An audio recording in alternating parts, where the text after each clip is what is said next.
Well, you've often heard me talk about how important it is to be comfortable with your firearm and how important practice is.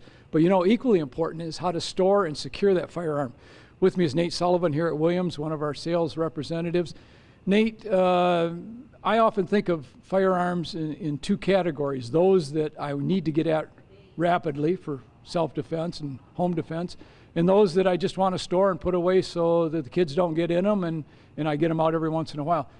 Let's talk a little bit about the basics of storing and securing your firearms. So there's a lot of different ways to safely store and secure a firearm.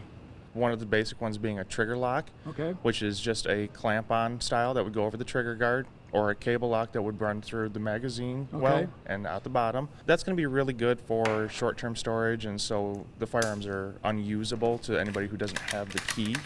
And then the other storage methods are a vault style, or even one of these safes you see here behind us. Those are going to be really good for long-term storage and safety and security of nobody's able to access that firearm, again, unless somebody has the code or the combination. Let's talk a little bit about some of the vaults and when and where to use it. I know there are some vaults for in your car. Why is that important? If you happen to go into a place where you can't necessarily take a firearm, it should still be locked up and unloaded. So having it in a vault in the vehicle or with the trigger lock on it in the vehicle is still, it's a safe must. Other options, again, are vaults, like you said. They could be biometric, where you could get into them really quickly. So this would be something like you'd have on your nightstand or under your bed, or where you need to get at your firearm quickly? Correct. All right, tell me how those work. So a lot of those will bolt right down to the dresser or the closet or the floor. And like I said, there's biometric scanners that'll read your fingerprint. Some of them have RFID cards where you can just scan a card over it and they'll pop open. Others are push buttons or combinations even, keys. Let's talk a little bit about some of the longer term storage in some of these vault style safes.